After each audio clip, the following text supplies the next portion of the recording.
Sales tax is confusing, costly, and overwhelming, but it doesn't have to be. Today, we're going to cover how e-commerce sellers can finally make it simple. Welcome to E-commerce Revamped, powered by Miva, the engine behind seamless online stores. Now here's your host, Rob Stanley. Hey, everybody, welcome to another great podcast. Listen, it is pretty much tax time is coming up pretty quickly again. I know it seems weird. If you file extension, you're probably hitting that very end of extensions.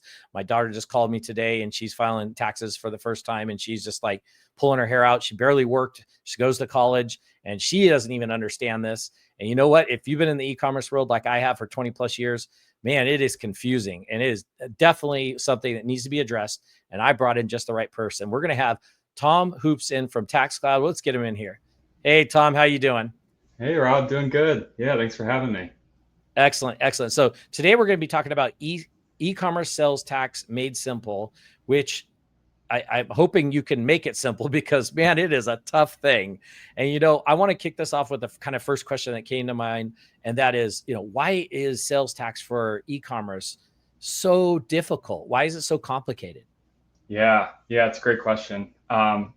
With sales tax, there's so many jurisdictions. You're dealing with basically every state that is issuing a sales tax, like 45 states, 13,000 different taxing jurisdictions, ever-changing tax rates, taxability, products, all sorts of things that have to go into every transaction that you're making in an e-commerce business. And what's the tax result of those transactions? And it depends on where you're making the transaction, how you're transacting it, where it's shipping to, where it's shipping from.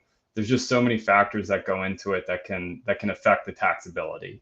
And then on top of it is the reporting aspect of it. And how do you report? When do you report?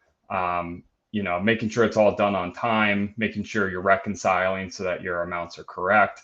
And then I think to go even a little deeper than that, when it comes to sales tax, I think there's kind of a missing talent level or expertise in the area where, when you look into income tax, there's accounting firms that specialize this. And obviously you have the big four, and then you have, all the way down to the mom and pop accounting firms that can help you with these types of things. When it comes to sales tax, though, sure, the big four all have their sales tax compliance groups that can help you with this. But when you get kind of down into the smaller accounting firms, that goes away. So when you're working, if you're a smaller e-com business and you're trying to figure out sales tax and you think you can go to your, trusted tax advisor that helps you with your income tax, you might run into an issue where they don't have the expertise or the knowledge or understanding of exactly what's going on with sales tax. So there's kind of there's a lot of things going on, and then it kind of can get difficult to get the support you need, and without going to a larger accounting firm or, outsourcing to a bigger consulting company. Yeah, absolutely. Your personal tax are much different than your e-commerce or basically business tax. And finding that right person, not to give a name, but the local one on your block are not necessarily the right one that you want to go to for your business. And, especially like when I'm dealing a lot with the e-commerce and even some of the tax stuff, getting tax stuff together, sometimes there's some terminology, let's say, in the tax world, and it could be a little confusing. Tom, could you help us out a little bit on some of the terminology that's used in the tax space, and help us understand what those are and what they mean? Sure. Yeah. I think the biggest word in sales tax right now, especially, is nexus.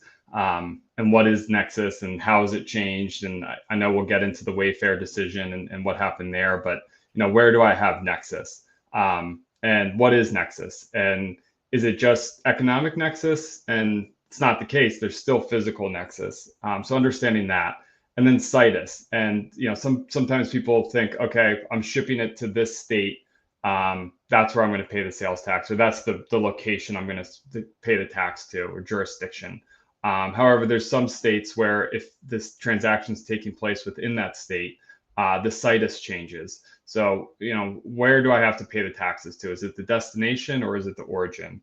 And then just, some of the other things with registrations and and tax rates.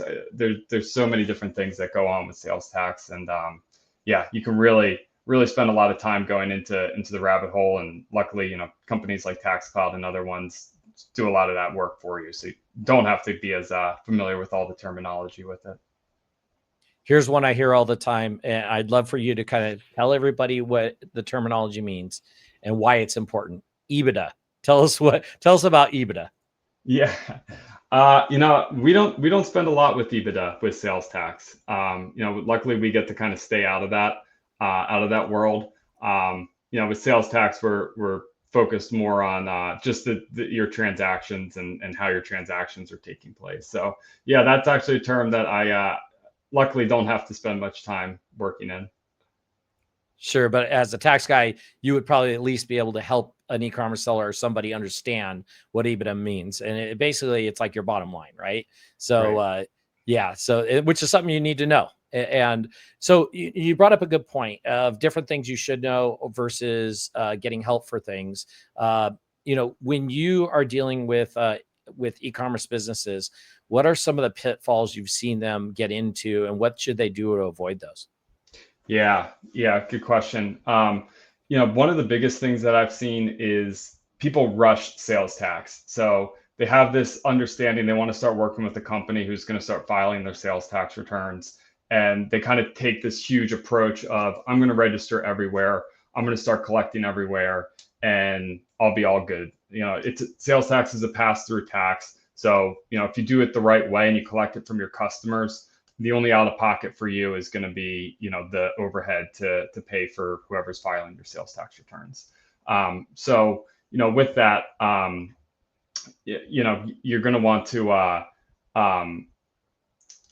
sorry, what was the question again, Rob? I'm kidding. No, it's okay. So basically what we're asking is what key tax pitfalls should people be avoiding when it comes to the e-commerce industry?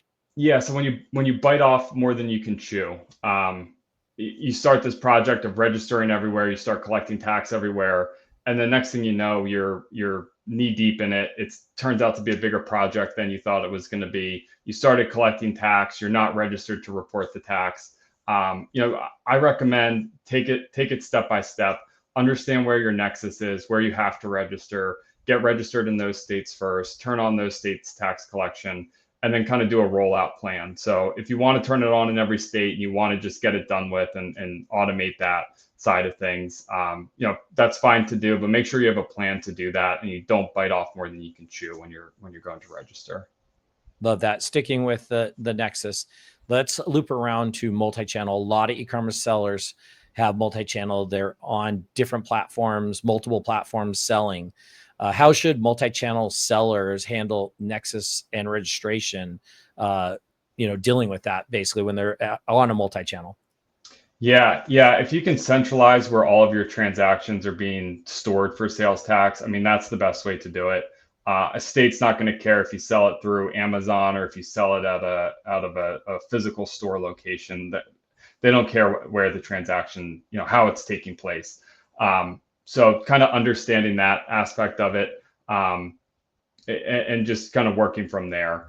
I think you're going to want to, first understand that, and then just with Nexus, registering once you hit it is important. Yeah, I'm assuming that's there's lots of things that can help with the multi-channel and with multiple different nexus and registrations, right? Yeah, and getting connected first, so all your transactions are being stored, and understanding that your footprint as a whole is kind of the first step with that. But yeah, it doesn't really matter how you're making those transactions. Nexus is going to look at, when a state comes and looks at what you're doing, they're going to want to understand, how you're selling things, what channels you're selling it through, and it doesn't matter how it's being sold. They're going to want their money, in one lump payment at the end of it. Yeah. There's a lot of small sellers out there just getting started. Not everybody's a giant seller online or e-commerce seller. What is some of the simplest ways that a small shop or business can stay tax compliant? Yeah, I mean, again, I recommend not biting off more than you need to. So especially some companies might try to sell you on getting registered in every state.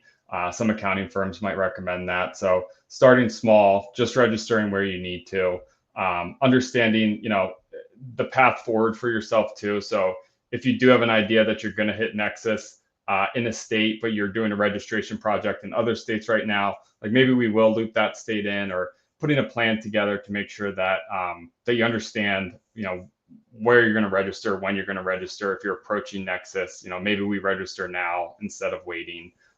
Just strategies like that to make sure you kind of get ahead of it. Yeah, absolutely. Some great points. And we're going to keep this going. We're going to take a quick commercial break. When we come back, though, I'm going to talk to Tom about at what point should a business automate instead of managing taxes manually? Like, where is that point when they go from kind of a small business to a medium-sized business that they need to kind of switch over and automate that? We're going to do that right after this commercial break. Is your store ready for the next level? Miva powers high-growth e-commerce brands with the flexibility and performance they need to scale. Want to know what's holding you back? Book your free website audit now at miva.com/podcast and get a custom plan to grow smarter. Head on over to miva.com/podcast. We got lots of great resources. You can check out the old podcast. The page was just redone. Big shout out to Jeff at Miva for helping me get that new landing page redone. And if you want to get a free evaluation of your website, fill out the form over at miva.com/podcast. So right before we left, I was asking Tom, or we're getting ready to ask Tom, at what point should a business automate instead of managing taxes manually? Go ahead and take it away, Tom.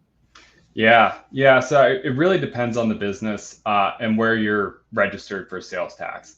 Some states are going to have a single rate, and it's going to be simple to file. Massachusetts, it's gross tax, exemptions, taxable, and that's it. Other states like Colorado, if you're only registered in Colorado, you may want to go ahead and automate that one. Louisiana, Alabama, those are all states that the compliance aspect of it can get out of control and difficult and cumbersome very quickly. Colorado and Alabama and Louisiana have what we call home rule. So in those states, the local jurisdictions actually have the authority to administer a sales tax return. So you could have the potential of registering with the state and then those local jurisdictions that administer the tax return. So that could be 80 additional returns in just one state like Colorado. So now you have to file a state return, and then you could potentially have to file 80 other tax returns in that state. So kind of understanding that, and then, multi-channel, like you mentioned, if you're going to have a bunch of different revenue streams coming in and you're trying to figure out how to get it all onto a report or all onto an Excel sheet so that you can figure it out and file the tax return, those are all things you're going to want to consider before you outsource it. So take a look and see, you're going to have to register in the state, or you can have somebody register so you can kind of get a sense of how difficult that return is going to be to file. But once you start getting and kind of stacking those states and hitting Nexus in multiple states, it's probably time to start looking to somebody to outsource. A lot of businesses, smaller e-commerce businesses, they probably have more important and better things to do than spending hours filing sales tax returns. So once you kind of get to that point where, okay, I'm spending multiple hours every month to get this done, it's probably time to start looking for somebody to help you out. Couldn't agree more. That's a perfect statement right there. Tom, when it comes to metrics, what are some of the metrics sellers should keep an eye on so they can stay on top of their taxes? Sure. Yeah. Transaction count is what is going to help you hit Nexus, or what's going to cause you to hit Nexus, and then sales, your gross sales into a state. So those are the two things you're definitely going to want to monitor.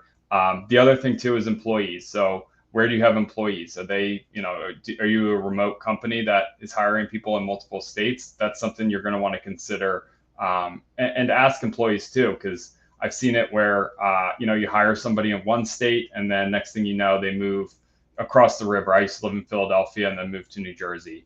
So understanding that could change the nexus for a company just by having somebody move a couple minutes down the road.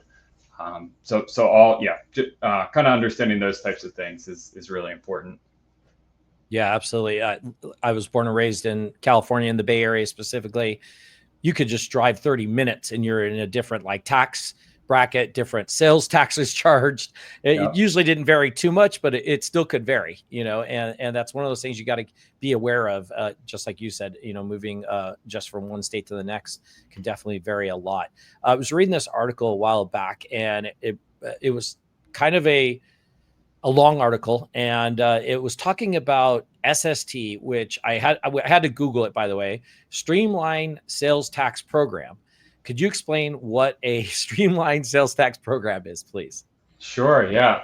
Yeah. So SST was introduced as a way to kind of simplify sales tax for taxpayers, and it gave them an opportunity to to report the tax that they're collecting, and do it in a way that they can kind of outsource that to a company that is a certified service provider.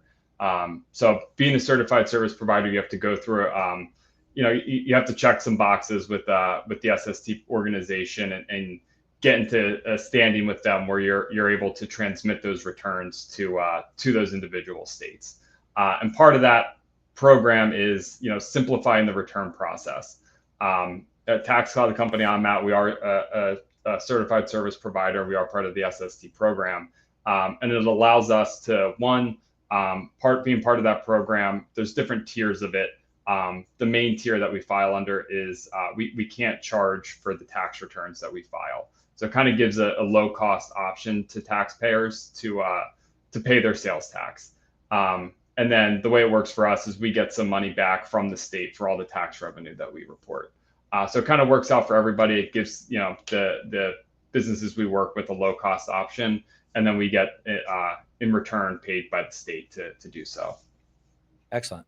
I think you just mentioned, correct me if I'm wrong, but I think you just said that you guys are certified service providers, right? So how does you guys being a certified service provider help protect myself or any other sellers from an audit? Yeah, great question. So the difference between filing an SST return as a certified service provider versus what we call direct file, where we file on the state site. The difference in that is if there's an audit, the return that we file to the state under that SST program is a TaxCloud or the certified service provider's return. So we get audited by those states. So it kind of gives some protection to our customers in the fact that they're not going to get audited. Now, there are ways they could get audited by those states anyway if they have a physical presence in that state. If there's other types of like income tax relevance that's taking place, there's still a possibility of an audit taking place. But for the sales tax purposes, our company is going to get audited. And it's important for us to make sure that we're getting the transactions correct as they're coming into our system, and understanding the taxability codes and the products that you're selling, our customers are selling, so that when that audit happens, which it will happen, we got it right the first time, and we're able to just say, yep, here's our data, here's what we did, here's what we filed, here's what we paid, here's what they collected, here's what they sold. We provide that information to them, and then we manage that audit for them. That's perfect. And then how often should business file? I think I filed quarterly, but I think that varies, right? Could you help us a little bit about on how often people should be filing? Sure, yeah. So when you register with the state, some states will set you up automatically for monthly.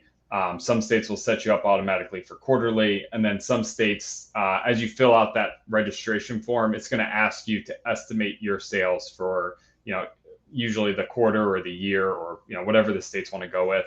And based off that estimate, they'll put you into a bucket of, you fit the monthly criteria, the quarterly, or the annual criteria.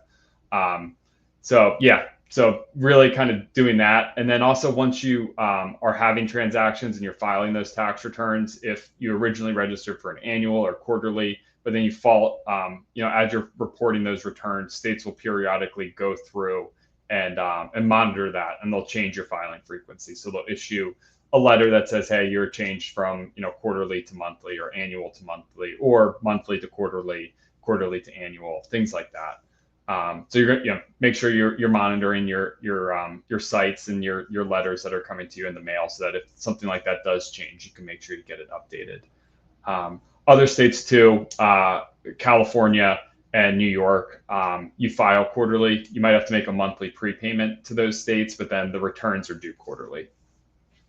Yeah, absolutely. And then, Tom, what kind of changes do you see coming up when it comes to the whole tax compliances in the next 3 to 5 years? Yeah, states states don't like to change much. They change the taxability of things. States are looking for more tax revenue.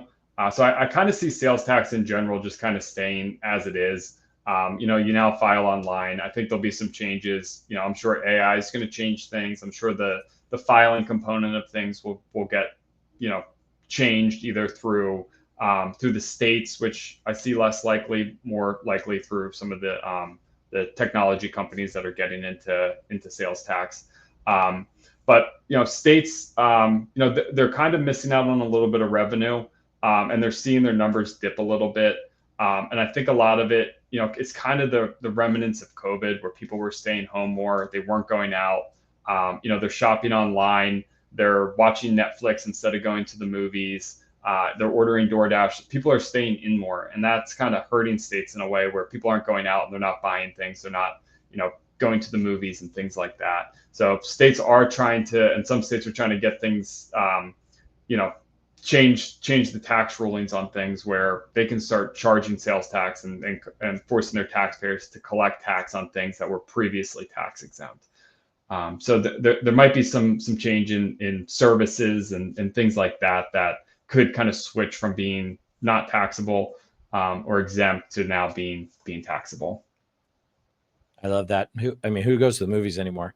I just heard about a movie that's in the movie theaters for 2 weeks and it's going to be on Netflix. I don't even think I can make it there in 2 weeks. Sorry, I got a little off topic there. When it comes to AI, you were just talking about AI for a second, and you were saying, I was kind of curious, when it comes to AI, will AI help make filing simpler? If somebody, let's say, like my daughter, I was talking about when I was doing the intro, she doesn't do a company. She works a little bit while she's going to college. Will that help her down the road, or maybe even some of the e-commerce bigger sellers with their filings?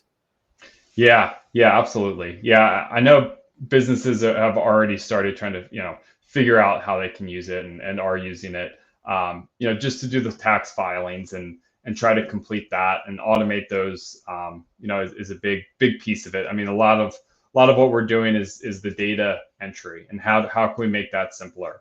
The other side of it is understanding taxability rates and codes and products that you're selling and having an understanding of, is this taxable in this state? And this is the way I sell it. And, there's so many different things that go into, is your product taxable or is it exempt? And especially when you get into some customized things, like it goes into a rabbit hole of just, is this taxable or not? And I think there's a big case for AI in helping that out and understanding tax rates and, going through state websites and just pulling the tax rates and comparing them against other systems and make sure you're getting it right.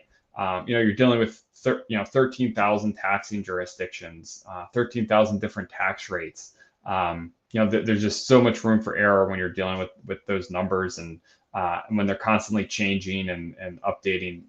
I think AI is going to be a big part of what sales tax calculation and compliance is doing in the future.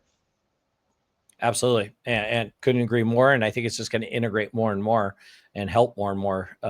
Which is a good thing. Tom, before we kind of switch over and talk a bit more about TaxCloud, some of the services you guys offer and how people can get a hold of you. If you had to give sellers one simple step to take today to kind of help with their taxes or what could get them going in the right direction, what would it be? Yeah, it would be first, understand your nexus.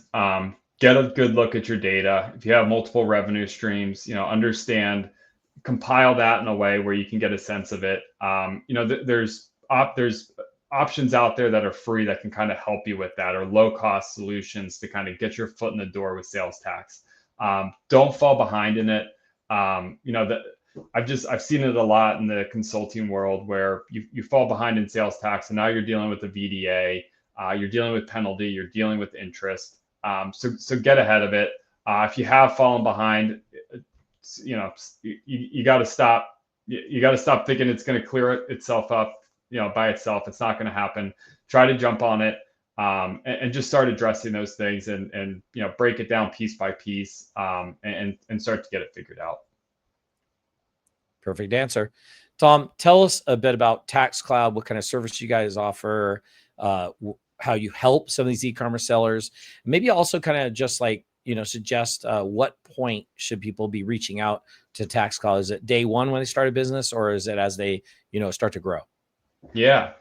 So at TaxCloud, I think we're a great fit for a lot of different companies, small businesses, mid-sized businesses, enterprise. Like, we really fit into anybody. We do a great job calculating tax. We're an SST provider, certified service provider. We do, so we're a low cost option for companies to get their foot in the door, and start reporting their sales taxes. We work with a lot of companies that are transitioning from other sales tax providers. So we have, the knowledge and the help center and the onboarding staff. Our onboarding staff is fantastic. You work with a person to get you onboarded. If you have questions, you're working with the person. They'll help you get through whatever issues you're dealing with getting onboarded and implemented with sales tax and TaxCloud. And then, a lot of our businesses, as they're going through that transition, we provide them a packet that can walk them through step by step to get set up. And then being a part of the SST world, we make things simple. And it's not just that you get the low cost, like you were mentioning before, of the filings that are offered for free, but you also get the comfort of, I'm not going to have to get audited, or I'm likely not going to get audited by these states. This is going to be off, I'm going to pass this burden off to TaxCloud. They're going to deal with this. We're still going to work with you to make sure you're calculating things and collecting things the right way, because we will get audited, and we want to make sure that it's the audit goes smooth and is correct when it's done. Absolutely.